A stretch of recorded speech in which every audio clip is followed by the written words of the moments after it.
Yo, what's happening, people? It's your boy Griggs, and welcome back to Griggs Talks, where we talk all things sports, and welcome back to another video.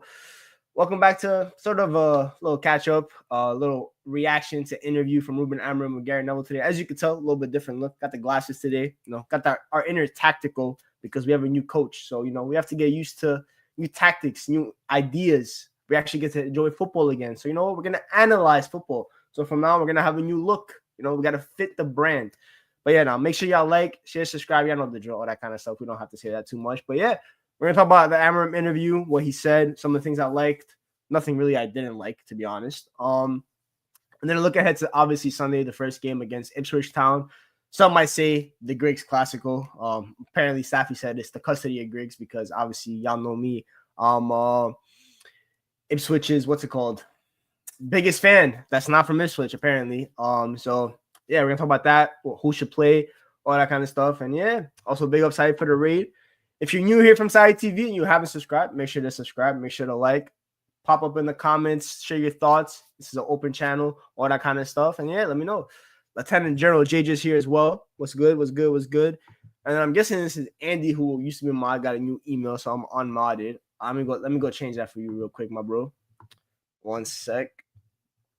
Let's go change that. Bang. There we go. Add as moderator.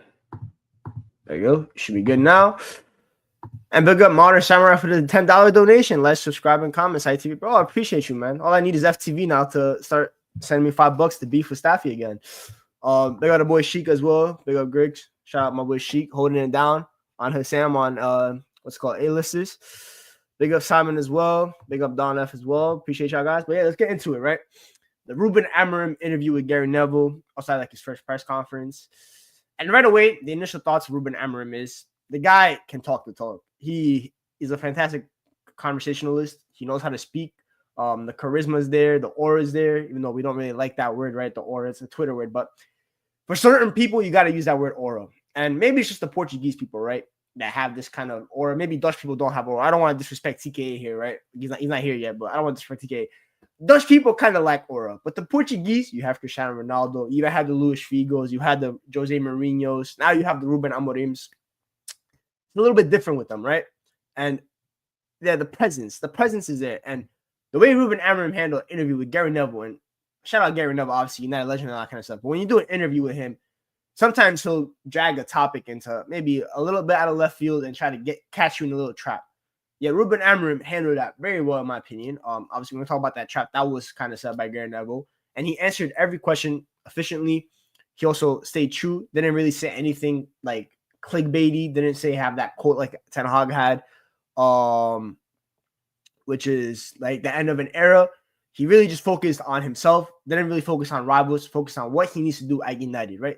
Let's not focus about others. Focus on what's going on at home, right? That's the United. That should be United's mentality right now. Forget about what's going on in London. Forget about what's going on the other side of Manchester. Forget about what's going on in Liverpool. Focus on what's happening on the rest side of Manchester because we have our own fire to fix at home. And that's what Amorim is talking about, right?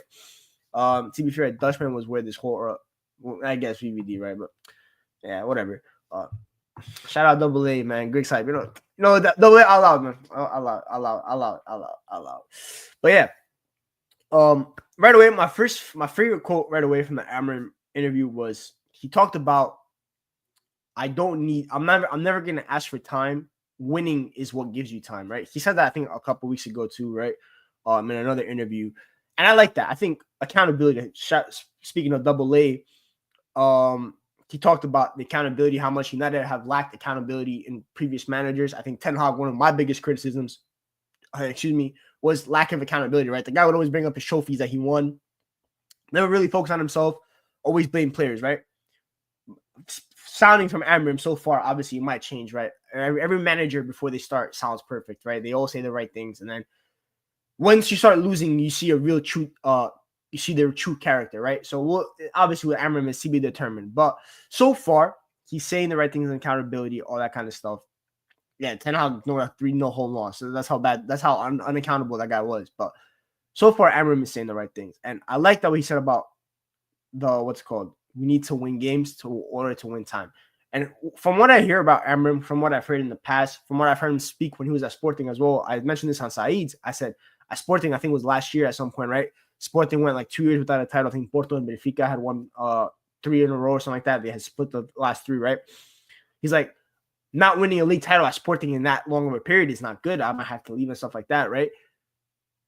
The thing about that, he said that at Sporting. He won Sporting their first league title, I believe, in 2021 for the first time since like 2001, right? But I think the year before Ronaldo debuted. That's how long it had been since Sporting. So he holds Sporting to those kind of standards. Now imagine he's stepping foot in Manchester, in the biggest club in England, in my opinion, whatever. You want to say second biggest, whatever. And one of the biggest clubs in the world, right? Top 5 biggest club in the world. So imagine what the expectations he's going to set for himself are as what he did at Sporting.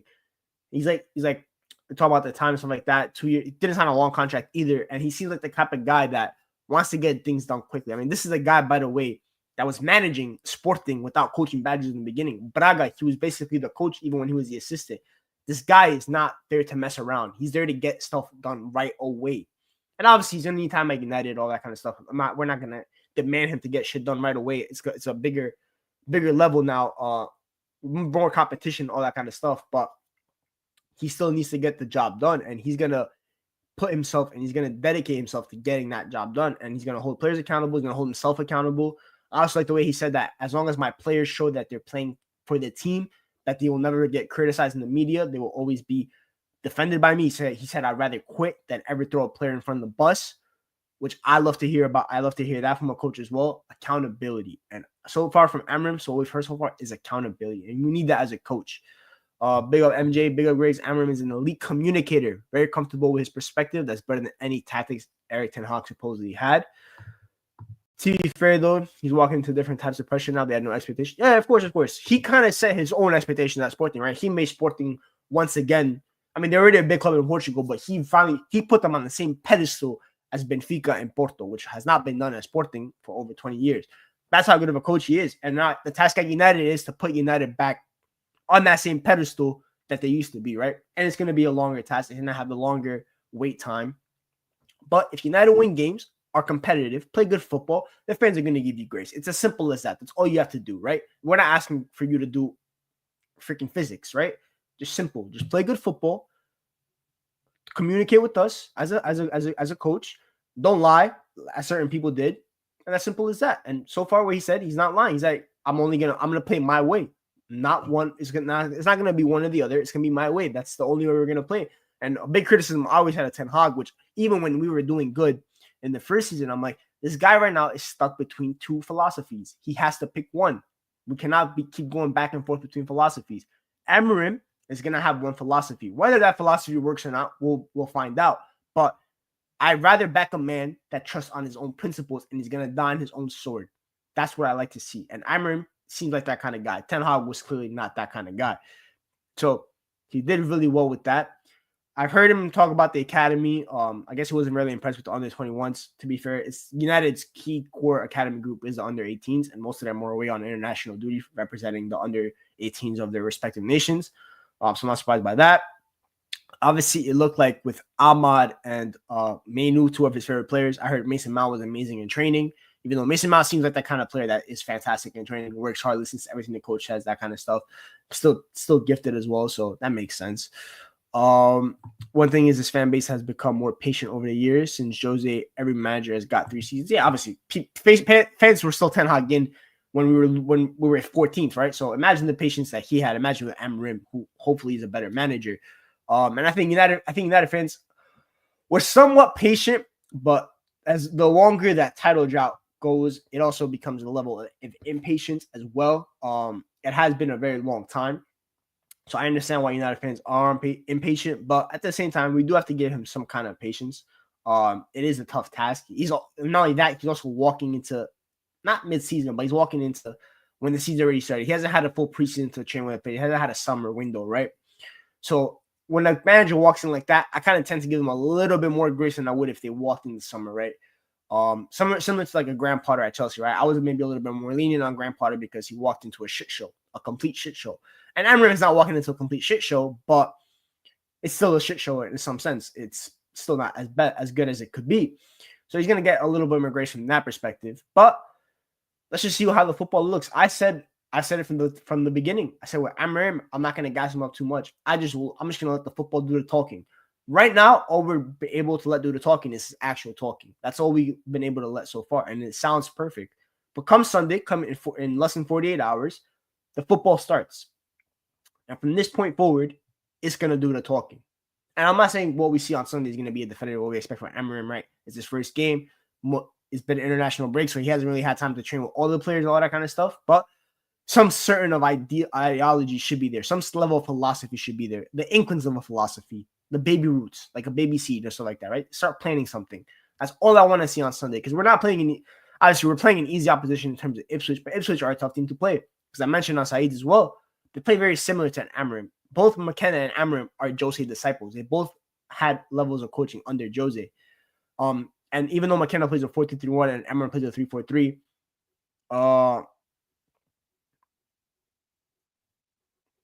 now you're getting unmodded. I'm swear to God. But anyway, what was I saying? Yo, FTV trying to recruit me. Big up Gigsy, the super chat. So you have my back on Safi TV when I press my case. A certain Egyptian lied on my name, yo. My allegiances are trying to get bought. But what was I saying? We have the football. We need to see. We're gonna see some level. It does. I don't like being compared to that guy, honestly. Yeah, the Josie disciples. So I think Amorim, McKenna, they play very similar. You have one fullback that plays really high up the pitch, obviously Leaf Davis. We'll see who we have, right? Obviously, McKenna's Amorim said that we're going to be playing with both fullbacks as our wingbacks, which is a little bit different than what he did at Sporting, which I kind of like because, let's be real, it's going to take time for our wingers to learn how to play wingback because none of them are really defensively like talented. Like Anthony's probably our best defensive winger, but he's also what's it called, a hothead. Because if you I guarantee you, if a player nutmegs Anthony, he's gonna freaking shin kick them like he's Daniel Bryan, or he's like a UFC fighter, right? You're gonna start seeing John Jones kicks. UFC 309 was like last week. Let's not do that. So, I don't think there's really a spot for him from that perspective. So I think it'll be interesting. It's gonna have to be a lot of tweaks. He's gonna have to get used to the squad. Right now, United have some players that fit a 3 at the back, but we also have some players that don't fit the 3 at the back. For example, the fullback situation, or now we like to call it a wingback situation. We don't have many. We only had 2 fullbacks for the whole season so far, right? Obviously, Luke Shaw is mostly back. Malacia is mostly back, but again, neither of those two are wingbacks of a nature. I think if Luke Shaw is going to stay at United, he really shouldn't. But if he is, it's to play left center back. It's as simple as that. It's not to play any other position. Malacia, for me, can somewhat play left wing back. I think he's got some elements. Like he can run up and down the pitch. He's a really quick player, but I don't know if his final third output is really there from that perspective. On the right hand side, Dalo and Mazraoui, I think for me, are both regular fullbacks in the back 4. So that's a priority position for United to address, and we're already hearing inklings of it. We're linked to Alphonso Davies. Whether that happens or not, I don't know. It feels like he's been Madrid bound for the past 6 or 8 months or so. But hey, man, we were able to poach Lenny Yoro off Madrid. Let's see what we could do with Alphonso Davies, right? At the end of the day, money talks. He's a free agent. And I think Alphonso Davies, I'm not his biggest fan. I think there have been times where he's been overrated. But I think in an Amorim system, I think Alphonso Davies would cook because he's essentially be a winger. And he has some level of defensive attributes that he's gotten over his time of playing left back. But I think for me, naturally, he's an attacking-minded player. I think that'd be fantastic with Alphonso Davies. I think our left-hand side, the dynamism in our left-hand side automatically goes up levels with Alphonso Davies. Big up my boy Wasim. Let's just speak to you on Saeed TV again. Obviously, a long time Twitter mutual. The boy's knowledge is top notch. So make sure you follow him on Twitter. I think Wasim United. I don't know if you have a YouTube channel or not, but make sure you follow him on Twitter, guys. Just put Nuri in the bag. I hear it, man. You don't think that's gonna hurt his feelings? Hopefully it's Nacho doing wing back shifts and not Ahmad. Ahmad's playing that. Ahmad's the right 10, bro. That's a guarantee. I think for me, I think with Amorim, hopefully this is the type of coach that he is. I think you're gonna see Mainu and Ahmad be the first 2 names on the team sheet. I think he really rates them really highly. I think with Ahmad, you look at how he worked with Pedro Goncalves. You saw how he worked with Francisco Trincao, with Marcus Edwards. I think he's going to love Ahmad. I really do think so. I think, especially when we're going to talk about training, Ahmad's the best trainer of all time. I've never seen the guy be part of a losing team in training. So I think Ahmad's going to finally get an opportunity. He outlasted his dictator, Eric Ten Hag, and hopefully he's the right victor. And hopefully you just finally see Ahmad get a chance. I'm not going to put the pressure on him. He's going to be the superstar or not, but I just want to see Ahmad finally get a proper chance at United and see if he actually takes it.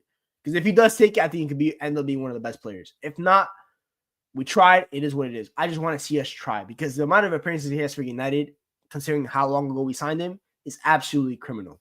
As for Garnacho, if the coach tells you to play wingback, you're going to have to play wingback. It's as simple as that. If you're going to go cry on Twitter, he'll ship you out. It's as simple as, right? Do I think Garnacho is going to play wingback? I don't think so. I think the thing about that left 10 is, right, when you hear the word 10 and you think Garnacho, they don't mesh, right? It's like antonyms of each other. But I think there are times where you've seen Amorim at Sporting use his left 10 as a second striker. I think Garnacho, if you get him closer to goal, I think he's somewhat of a positive. I think he's got good goal scoring instincts of a sort. He's got decent movement. I don't think he can do 1v1s. Like in terms of dribbling, I don't think he don't got a package like that. Pause. But yeah, I think as closer to goal as possible. Same with Marcus Rashford, same with Bruno Fernandes, right? I don't think any of those guys can play wingback. I think Antony can somewhat play wingback, but even then, Antony in central areas, in my opinion, is better than he is out wide. Because out wide, you see a lack of aggression from him. If with Amorim's wingback, if you're gonna play wingback, you're gonna have to be direct. Simple as you're gonna have to be direct, and that's why I hear it from the Garnacho aspect. But he also doesn't have the 1v1 threat outside that you would require. That's why I would like Alphonso Davies. I think Alphonso Davies can cook many people 1v1. You look at way Amorim used Quenda, he can cook people 1v1. He's got 1v1 skills. I don't think Garnacho has them. I don't think Antony has them. I don't think Marcus Rashford really has them anymore. So it doesn't make sense for me. I think even then Dalot would make a little bit more sense. I think Dalot can get past you 1v1 at times. Obviously, I'm not saying he's the greatest at it, but compared to maybe like a Mazraoui, compared to a Luke Shaw, compared to a Tarek Malacia, I think maybe a Dalot can do that role a little better, right? So it's about getting to know his players now, their strengths, their weaknesses, and accommodating to said strengths and trying to minimize the weaknesses. So I think the attacking midfield is going to be the hardest part for him to address because United lack depth and United lack quality in both areas. I think our attack is mid, and I think our midfield is mid for the most part. The good thing about the midfield is that you only have to play two midfielders, and one of them is already really good at Kobe Manu. So it's just about finding the right partner. I don't think it's Ugarte. He might think it's Ugarte. It's his former player. He coached him. He knows him better than I do. So I'm going to let him handle that. For me, Casemiro is probably United's best six still. I think he's had a really good season. Hopefully, I think with Amorim, he has a good end to the season as well. The rest, we have 6 months left into the season.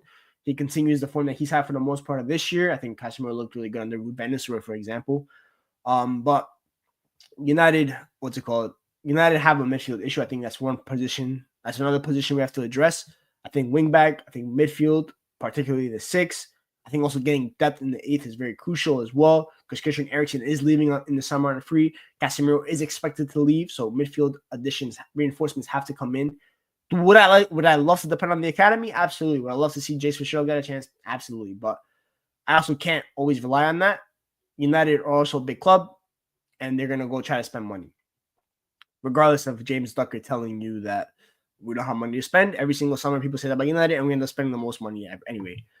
We have been linked with Fred's cousin, Ederson. I did see that link by Plettenberg. Y'all know me. Plettenberg hype. I think he's Fugazi anyway. But I wouldn't mind Ederson as a box-to-box. He's not really, doesn't scream 6 to me. But we'll see. I also don't know what kind of 6 Amorim would want to play. He's done the destroyer route at Sporting. He's also kind of done, not a deep line playmaker, but kind of more of a balanced 6 in Hoyland. So it's the best of both worlds. When Ruben Amorim played the 6, and he also always tried to model his game after Busquets. He wasn't trying to model his game after Makelele. So it's interesting what his idea of the 6 in the Premier League is going to be, right? It's no longer the Portuguese league. And there's going to be games where United are going to need more of a physical presence at the 6. So I think that'll be interesting. Yeah, and the Atalanta guy, Ederson. So that's interesting. Defense, Lenny Euro should be back, which is good news. Who we play central center back, I don't know yet. Who we play right center back, if it's not Lenny Euro, I don't know yet. Left center back is going to have to be Lisandro Martinez because he's the only really left-footed defender that we have. Obviously, I heard Luke Shaw's not ready to play a full 90 yet, so I don't think he'll start. You don't think you can play with? I do think you could do that. I was thinking about that. Like, I didn't say it, but I was thinking that when we were talking about midfield. I'm like, if you can get three physical monsters at the back in defense, and your wingbacks are what's it called? Attacking minded, but also have some level of defensive bones in them.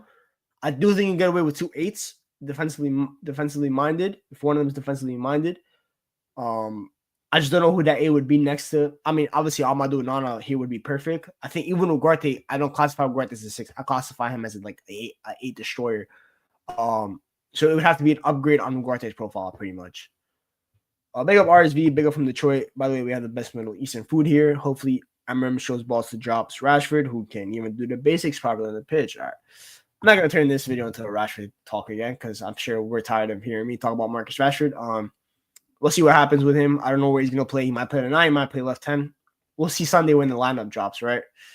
We'll see. Obviously, Gary Neville, speaking of Rashford, Gary Neville obviously tried to catch him in that trap about Casemiro and Rashford. It was nice of Neville to mention Casemiro as well. They both went to basketball games. Obviously, Marcus Rashford went to the Knicks game. No one told me that Marcus Rashford was in my city. That was unfortunate. And then Casemiro, I think, went to an Orlando Magic game. They had 5 days apparently from the club. Amorim talked about that he's fine with them traveling because the club basically gave them permission. Nothing he can do about it. They're grown men, right? He's like, I wouldn't have given the players 5 days off and stuff like that. And I am, which is fine by me. I think he's the manager. He gets to set the task and the disciplinary standards, all that kind of stuff. Man, I came with Rashford slander to Mr. Juan. I got one more in me. So yeah. It's nice to hear him. He doesn't seem like a crazy disciplinarian, but I do think he's that type of guy that like the players are gonna have to follow every rule and might get clipped. Obviously he's a Jose disciple, and is there anyone not strict, but anyone that demands more of his players than maybe a Jose Mourinho? So I think he's very similar in that respect, and that's why he also has such an adoration from his players. Because, all right, forget about Jose the last 5 years, right? Let's talk about Jose before that. There's not a better manager, maybe other than Sir Alex Ferguson, that can get more out of his players and they will go to war for him than Jose Mourinho. And that's why his teams are so dominant. That's why his team had an amazing home record, because it was like us against the world type mentality, the siege mentality. And I'm really hoping that Amorim is like that, because in my opinion, if he's the modern day Jose, then we're set. Because I always because Jose's football, while in times it was boring, it was also very effective. It got the job done. It won titles. It won Champions Leagues. Goals were scored. Let's not forget the guy broke the La Liga record for goals in Pep Guardiola's era with peak goal scoring Messi. It is possible. I think Jose had also broken the goals record in the Premier League at a point when he came in 2004. So Jose teams know how to score goals. It's just about having a group of warriors that will back you and that will go to war for you and that will follow every single instruction, and then everything is set from there, because Jose's going to get the crowd amped up, all that kind of stuff. And Amorim seemed like he could do that, because that's the reason why they call him Baby Jose, and he's a modern day Jose from Portugal, right? Just with a little bit more of modern football ideologies as well. Ten Hag started as a disciplinarian and then turned into a dictator. Yeah.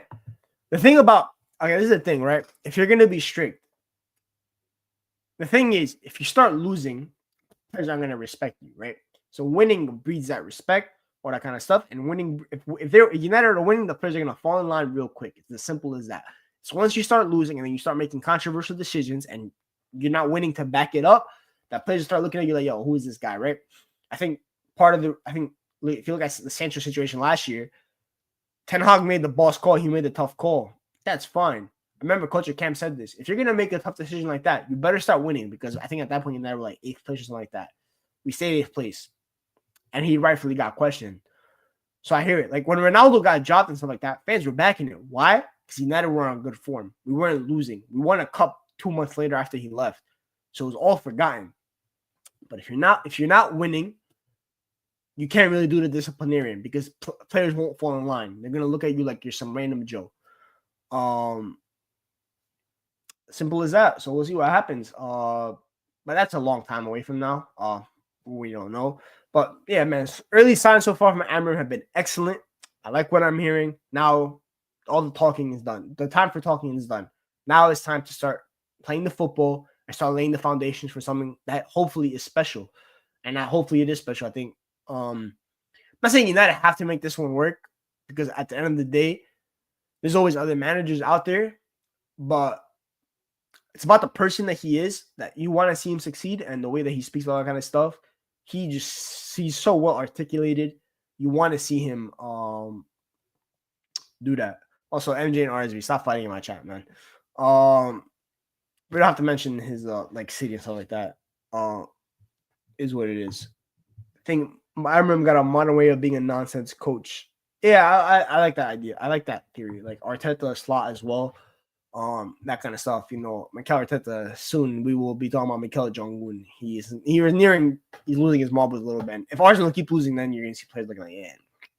But regardless, it's not an Arsenal video. No one cares about them. What was I talking about? Amorim, yeah. We'll see what happens football, but I'm excited for Sunday. I think it's gonna be a solid game. I'm excited to see maybe what was done in training a little bit this week. What players learn, who's gonna play where, and stuff like that. And yeah, that's gonna be interesting. I want to see who starts at the 9. I want to see who starts in the left 10. I want to see what the midfield looks like. I want to see who's gonna play in defense. I also want to see how we play against a team that's going to play similar to us. I want to see how that back three works in the Premier League because I love the back three, but there are times that it doesn't work well in the Premier League. You need to have a really good coach for it, and I think Amorim is that level of a coach. So we'll see, man. But it could also be a trap game, man. Premier Slick, last game of the week, all eyes on us. New coach under the lights of the mighty Ipswich Town. Woo, it could get tricky. I wish his first game was a home game, but we do have a home game against Bodo Glint on the week. Maguire plays, I think. Hot take. Is Maguire fit? I don't know. I said that central. In my opinion, this is a hot take. I don't think De Ligt is the best option for central center back at United under Amorim. Currently, even with current center backs. I think personally, first of all, I think Johnny Evans and Harry Maguire are both better than De Ligt on the ball. First of all, I think De Ligt is probably a better natural defender than Harry Maguire. In my opinion. But I do think Harry Maguire is a better ball progressor. I think Maguire is better in aerial duels. Ground duels, I think they're pretty similar. I think it's very even. I think Johnny Evans for me is a better defender than both. I think he's better on the ball than both. He's just a little bit older than both. So we'll see. But I think central center back. I have seen some of my Twitter boys talk about it. It is a possibility that the long-term future for Lenny Yoro at United is central center back, and United go get someone out for the right center back role, which I wouldn't mind because if Lenny Yoro is your central center back and he's that quick, bro, you're about to have a crazy athletic back line. And then when JJ mentioned having two eights, one of them being defensive minded, then you can really implement that. If you have 3 physical monsters at the back that can just clean up everything, every mess, right? Then you can do something like that. Aren't you concerned we might be too slow on the ball in the back 3? More options for a passing build-up, but it's still early days. I mean, yeah, obviously, there are some issues. One of the issues with Amorim is sometimes the players are not as close to each other as they can be in build-up. I think in the Premier League, we can't be doing that. I think players always got to have a passing option. And yeah, it's kind of ties in with JJ. We're going to need 3 center backs that can progress the ball. Euro, Maguire, Shaw, I think, yeah, you could do that. I don't agree with you, MJ, even though for your opinion, but Shaw central center back, I don't agree with that because you also got to be very defensively locked in to be central center back because you got to clean up the mess that the guys either side of you make. So you got to be really, really, really good. Central center backs are always leaders. They're captains. Luke Shaw's my captain material, like JJ mentioned. He's not a backline leader. That's why for me, I say Johnny Evans, Harry Maguire, and even Matthijs de Ligt is captain material. He's a leader. I'll give him that credit, right? I will absolutely give him that credit. I'm not going to disrespect him there. Angles as well. So I'll give him that. I think those three guys are obviously they have to be the option. Hopefully, Lenny Euro develops into that kind of leader, the communicator, stuff like that. We'll see. And this would have been perfect. And maybe a Rafael Varane was maybe fit or still here, and stuff like that. So yeah, something United definitely have to consider. But again, it's on the it's in the market to go and address it. We'll see. United have a lot of decisions to make in the market. Money will have to be spent. But I also think you don't have to go hit a home run. You can just go get guys that are really good profiles and that Amorim thinks he can really coach. It's simple as that. Like, for example, I think Alphonso Davies left wing back is a great opportunity to have. That's an amazing opportunity for United to capitalize on.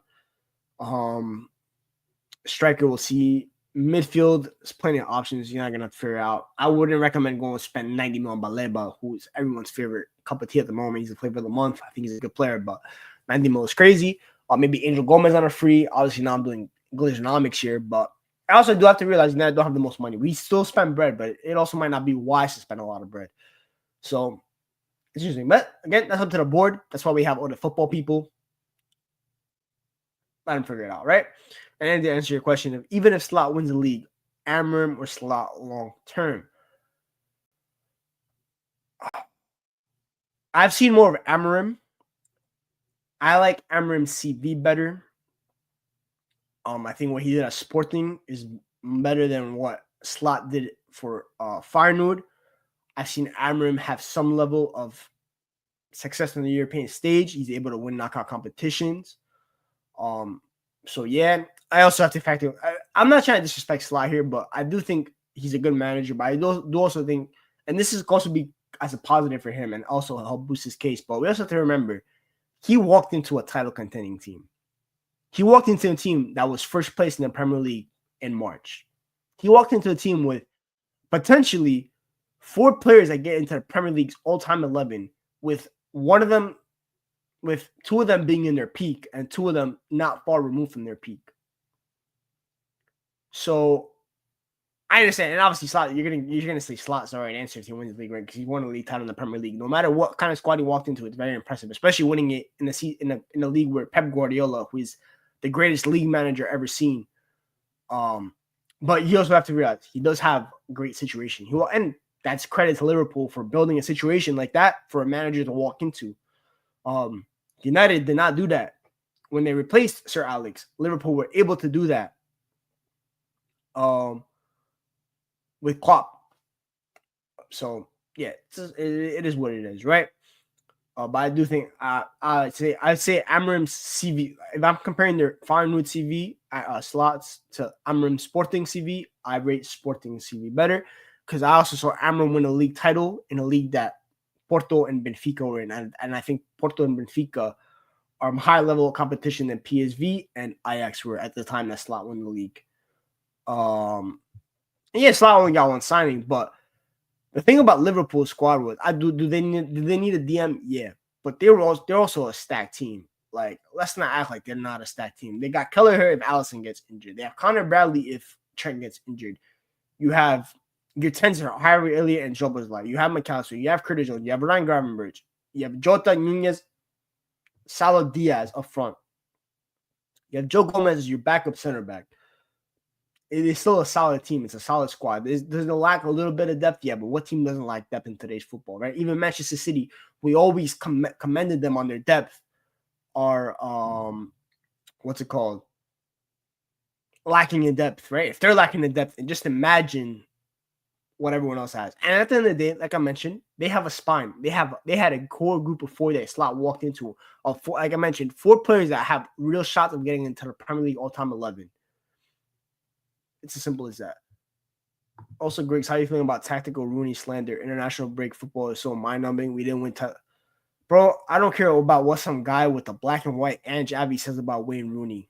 Don't give a shit at the end of the day. The guy, he could flex his PhDs in whatever the hell he had, whatever the hell it said in his bio, his FA license coaching too, whatever the hell he had.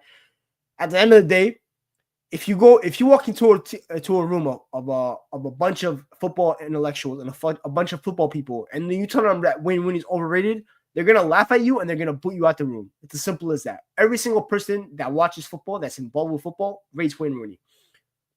Simple as, right? So who cares about what some guy with the Anjavi mentions, right? Inverted wing height, bro. It's as simple as that. Apparently, Salah is the favorite for the Ballon d'Or at the moment. So if everything goes to plan for them, Salah could have the ball. Yeah, I mean, I hear it. I'm not even mad at hearing that Salah is the favorite for the Ballon d'Or. It makes sense, to be honest. I think for me, it's Lamine Yamal. I lied. It's Lamine Yamal and Lowell that are the favorites for the Ballon d'Or. My bad. Bro, simple as. First rule of Twitter for me. This is how I rate you on Twitter. First of all, unless you're my mutual, we interacted. This doesn't pertain to them. Because those are my boys or girls, whatever. If you have a footballer Avi, I don't respect you. If you have a black and white Avi of a football manager, I don't respect you. If it's anime, movies, whatever, shout out you guys, that's fine. But if it's of a footballer or a manager, I don't respect you. If in your app the name is MUFC is part of the app, I don't respect you.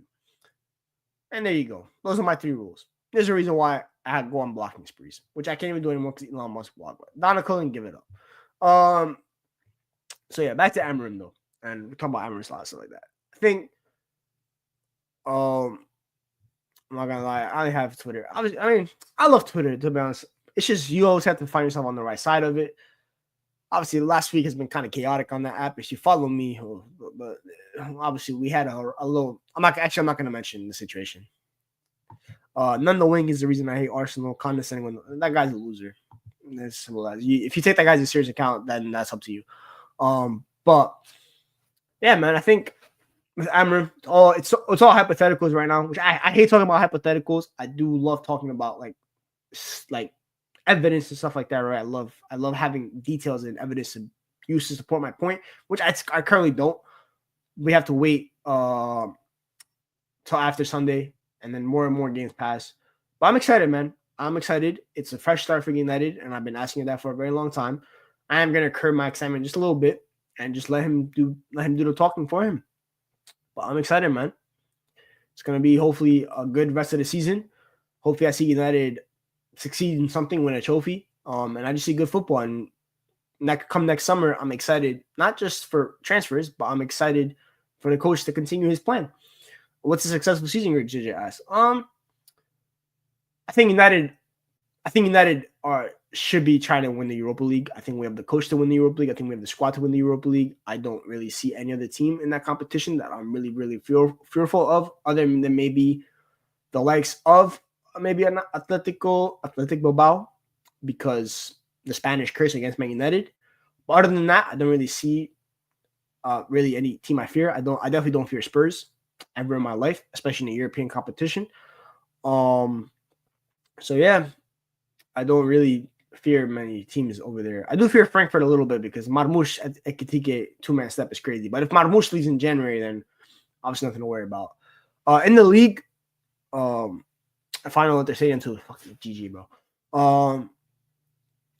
In the league, I'm not gonna demand top 4 because I don't believe United have a top 4 squad. If he gets top 4, he should be competing for top 4, but I'm not gonna demand it. I do demand top 6. I think United should be finishing top 6. Right? Yeah, I do think United should be finishing top 6. After that, we'll see. I'm trying to think, right? Yeah. Because, yeah, actually, maybe. In and around top 6. Obviously, if we win the Europa League, I don't really care to that level. But we need to finish above Spurs. I do demand that. I agree with you, JJ. I think that's a demand. And we go from there. If we're playing good football and we finish 7th and we win the Europa League, that's calm. I'm fine with that, right? We started the season poor. It's on Ten Hag. I think the league is shit this year, but Ten Hag started so bad that I can't demand us to automatically play catch up because he's a criminal. But it is what it is. If Marinakis finishes above United, you're switching. Oh, not switching, but no, shout out. It's funny. It's not nice little funny comment there. But yeah, shout out Forest though. I want them to win the league, but they lost to Newcastle last time. But I just think United should be doing that. But yeah, man. Now it's all eyes on Sunday. Obviously, we'll be there. I'm not wrapping up the video, but planning for Sunday is definitely to be doing. Me and Staffy's like, do you watch along? I'm like, yeah, I'm not working on Sunday, so we were there for the watch along, all that kind of stuff. And then yeah. And it's all about Forest. Olympiacos, because obviously I'm Greek. Olympiacos is my club. Marinaki owns Forest and Olympiacos, so technically Forest are my brother club. I think so, or Red Star Belgrade. But yeah, I think it's really about United. I'm trying to think, is there anything else to talk about football related wise? Yeah, he also owns Olympiacos. Yeah, I'm trying to think any other topics. Chat, let me know. Liam D. Oh, yo, he will be there. We will be there. TBH, I think we'll play counter-attacking ball until the end of the season, very much getting the points. I'd be disappointed if that was the case. I'm not going to lie. I do want us to impose ourselves. I'm not saying go up against Man City and try to play possession football and stuff like that, right? But against the likes of Ipswich, no disrespect, you saw my heart, Ipswich Nation. Against the likes of Leicester City, against the likes of Crystal Palace, Fulham, no disrespect to Fulham, who are having a good season, I want United to impose themselves. It's as simple as that. That's what I want. That's the task. That's the expectation I set upon Ten Hag. That's the same expectation I'm going to set upon Amorim. You know what? We're going to talk about that. You know, shout out MJ, bro. Good topic to have. I have issue here. No. This is where I have an issue. This is where I call for France football to take back his Ballon d'Or. Who are you to say that Ronaldo did not have natural talent? I'm sorry. Who are you to say that? And I don't care if it was a mistranslation or anything like that. Because it's not just Roger that says that. It's a common misconception amongst many, many football people that Ronaldo did not have natural talent. It's all hard work. I'm sorry. He was a talented teenager at Sporting. He played a friendly against one of the best clubs in the world, Manchester United, tore them apart so bad that he had United players begging Sir Alex Ferguson to go tap him up after the game and sign him right away and not leave it down a chance. And that's exactly what United did. That same teenager walked into the biggest club in England, a top 2 biggest club in the world at that time, because we were during our period of somewhat dominance. Arsenal were doing really good at that time too, but we were not at our peak, but we were still doing really good. Took the most famous United jersey, the number 7, and replaced an icon at United in David Beckham, and stepped up. Now, 18, he made, I think, or 19, he was in Team of the Year in the FIFA 11. He was scoring at the Euros for his home nation in Portugal. Had to cry at the end to hold that, but whatever. And I'm upset about it. Every time I hear Roger speak about every time I just hear Roger speak, I lose 5 brain cells. I really do. He's the biggest definition of a pep pipe I have ever seen. And yeah, I agree with you. Pep students are insufferable. And obviously, Messi's the GOAT, all that kind of stuff. But Cristiano Ronaldo not having natural talent is the biggest lies ever. Like, yeah, you're telling me a guy became a top 2 in my opinion, but let's just say for argument's sake, a top 5 player of all time, right? Do you know how great you have to be to become a top 5 with no natural talent, all hard work? You know how crazy that is? We're talking about a guy that has scored over 1,000 goals. That's absolutely insane. What do you think you just score 1,000 goals out of all hard work? You cannot teach. You cannot hard work yourself into being 6'2", or however tall or not. I think he's 6'2", and dribbling like you're 5'10", at that kind of speed that he was dribbling at. That's natural talent. That's not hard work. Yeah, you can work on your elasticals and stuff like that. Yeah, that takes hard work. Free kicks, that takes hard work. But you don't teach ball striking. Or you don't teach like shot power and stuff like that. That's not hard work. Movement. Dumb guy, bro. Dumb guy, man. I give it up, bro. 2000, you talking, bro? 2000. You tell me 2006 Ronaldo had no natural talent. Guy was going toe to toe with Kaká during that Ballon d'Or year. By the way, if United had won the Champions League that year, Ronaldo would have another Ballon d'Or on his cabinet. By the way, because that matchup was, I remember now hearing about it, obviously, and watching that game back. You hear the commentators talking about it. It's the Ballon d'Or basically. The winner gets the Ballon d'Or.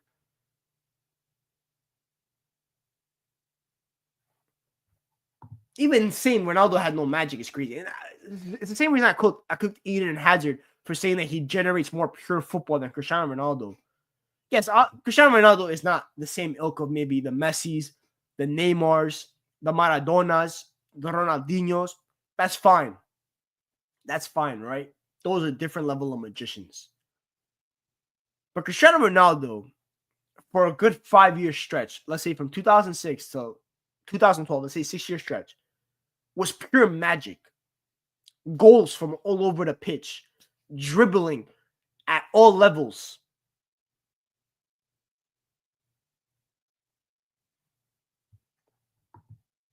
But this thing, JJ, flair. The guy would do Rabonas for fun, Elasticos for fun, step overs for fun. He was a showman. At Manchester United, he was the greatest spectacle, in my opinion. He's the greatest spectacle the Premier League has ever seen. And Eden Hazard said, "I generate more pure." Give it up, bro. Give it up. I'm not. Obviously, Ronaldo was my idol in football as a guy I grew up. So I'm not even trying to be like biased here, but and obviously the end of his career has been sad and stuff like that. But forget about what's going on in like the last 4 or 5 years of Cristiano Ronaldo. At his peak, they're now much better. And the only guy that is consensusly as a consensus that is better is Lionel Messi. That's it. Every other player is up for debate. That's crazy, man. And you know what? In 10 years, someone's gonna do this shit about Neymar. I'm gonna slap him too, bro. God, man. People, bro. Give me time, man. I'm about to crash out. What was the other question? Someone asked about Arteta and Arteta high, bro. I don't even care about Arnold. So. If Neymar told me if Neymar said he's a better pure footballer than Ronaldo, I'd hear it. I would let that slide because at the end of the day, first of all, he's Brazilian, so I hear that. He was the face of Joga Bonito for a time period. And Neymar, in my opinion, is one of the most electrifying players I've ever watched, especially as a teenager. He is pure football. Ronaldinho is pure football. And even with Lionel Messi, I think Lionel Messi is greater than Ronaldo. I think he's better than Cristiano Ronaldo. But I don't think that Lionel Messi at times is always the better entertainer than Cristiano Ronaldo. But it is what it is, right? I mean, obviously, he's the GOAT and stuff like that, so it is. But I don't like the Ronaldo disrespect that's been going on around. Like, obviously, and this is why I always say with Ronaldo is he should have retired a long time ago. Because by not retiring, you allow people to do revisionism. You do. And I hate revisionism. I agree. By the way, I don't think I filmed since this is happening. Apparently, we're going back. Apparently, Neymar Nation, we're going back to Santos.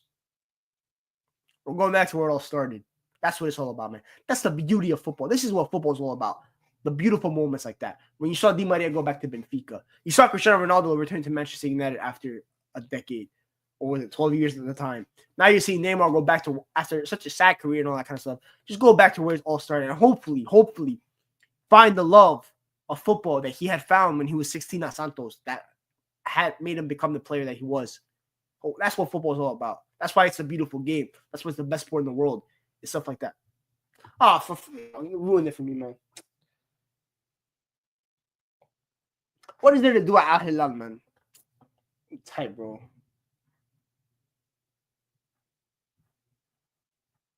No, Neymar's had a better career. The problem with the talent logic is you can say Bernard Arthur, but yeah, exactly. And even dribbler, like the thing with dribbler, sometimes people have the misconception that dribbling is close control. That's not all dribbling is. Like, yeah, Bernardo Silva has amazing ball, close control and stuff like that, but he's not a better dribbler than Cristiano Ronaldo because It is much harder to dribble 1v1 at the pace that Cristiano Ronaldo did at his height than to do close control and stuff like that, in my opinion. I think it's much harder. And yeah, sometimes his touch would lose, but he was still getting players. He was getting the job done. He ain't gonna stay fit. Man, every time I mention Neymar, I just get sad. Man. That's why you gotta pull out the glass and be like, yo, it's just sad, man. It's just sad. Oh, God. One day, when we transition this to Twitch, we're just gonna load up the Neymar comps. We're gonna have the crying tissues next to us, and we're just gonna have a eulogy about what Neymar should have been, because the fact that Rodrigo Hernandez has a Ballon d'Or, but Neymar dos Santos Jr. does not have a Ballon d'Or, is what's wrong with the sport of football at times. The sport of football, as beautiful as it is, can be cruel, and this is part of the cruelty. That Rodri has a Ballon d'Or, but Neymar doesn't. It wasn't meant to be like this, man. It really wasn't meant to be like this. It really wasn't. But what can you do, right? Life is life. Life is life. That's the motto. Life is life. If there's 3 players you could give the LeBron injury elixir drinks, who would it be?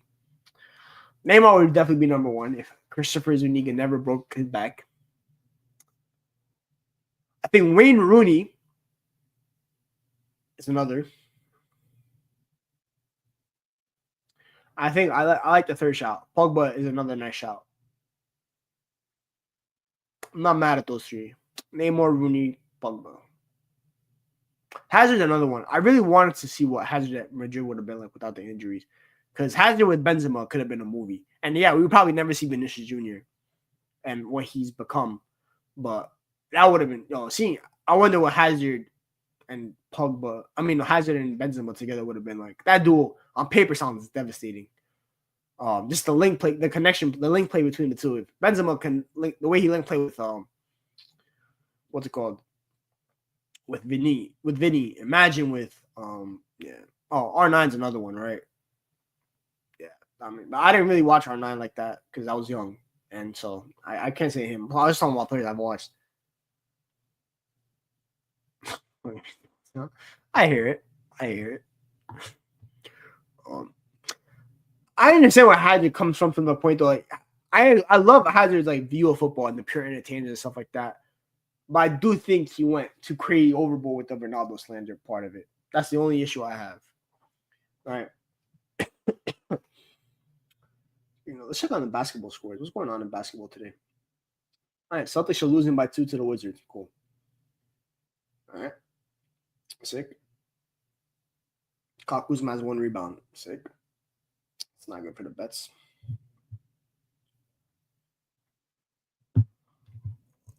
RVP, I don't know about that. Even as good as RVP was, even if he was injury free, I still don't think he'd be the GOAT. I don't think he'd be a much better. His legacy would be much better, but I still don't think Billy not better than TT. I don't think he would have been better than Henry, but I honestly though RVP could, if without injury, I think RVP could have gone down as the best 21st century Dutch player. I think that for me would be a guarantee. Bale. I wonder what Bale's career would have been like if he went to Man United and Sir Alex Ferguson stayed. I really do wonder what it could have been. That's another interesting one, man. What ifs? One day we'll have a what if video. Just what if. What if? But yeah, we're closing up to the hour mark. I gotta go start my nighttime routine because I got work early tomorrow. So I appreciate you guys for joining in. Shout out Syed again for the raid, for all y'all that put up there. My usuals, JJ, Andy, Uthman, Simon. Y'all know who you are. Always appreciate the love from you guys. And also shout out to the 2 super chatters, Modern Samurai. Appreciate the love. And also shout out Staffy's biggest hater, apparently, trying to come for my crown, FTV. Unfortunately, you cannot buy my loyalties. Staffy's my brother. So unfortunately, I will have to side with him on that one. I appreciate the super chat though. Much love. I see the Knicks have kind of picked things up. Defensively, we're still kind of ass, but offensively, we're finding the motions, where the gears are firing up really well. But defensively, I think we're still weak, but it's looking a lot better. But yeah, basketball, they will do that kind of stuff. But, yeah. Unfortunately, guys, it is the holiday season, and I do work retail, so that's why I haven't been uploading as much. I've been trying to rack up the hours, get that money. But I do promise, I swear, once the holiday season ends, right, we kick into the new year, the grind will be back because then my busy period is officially over. We're back to grinding. We're going to set the goals out for ourselves, and we're going to start doing what we aspire to do from the summer when we hit the monetization mark. But unfortunately, work got in the way. It is what it is. But hopefully by January, I'm a little bit more freed up and I can start really having the goals I aspire for this channel and for the future. Like, I want to start doing call-in shows. My boy gave me the idea. He's like, Griggs Talks call-in shows would be fire. Obviously, subs will obviously get priority. Who else? And then, yeah. So we'll go from there. But obviously, we'll chat. We'll have a video, and I'm gonna have you guys kind of mention ideas to me. We'll brainstorm together because that's what I love. That's what I aspire. That's what I want my channel to be. It's not just my channel; it's y'all's channels too. We're a community, so I'm gonna let y'all brainstorm with me about ideas. I think that, my friend. You gave my boys a dub at the Garden. I can't lose. Who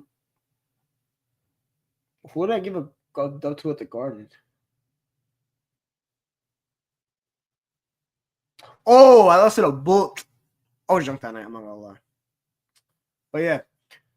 Once again, like, share, subscribe. If you're watching on the replay, drop a comment what you think about Amorim, the interview, and let me know your predictions for what I expect for United for the rest of the season. Because let's not forget, though. Let's not also forget international break. This was the last international break till March. It's straight club football till March now. So it's gonna be a long. What is it? 4 months, no breaks. Let's see what happens. Have a good night, y'all. Stay safe.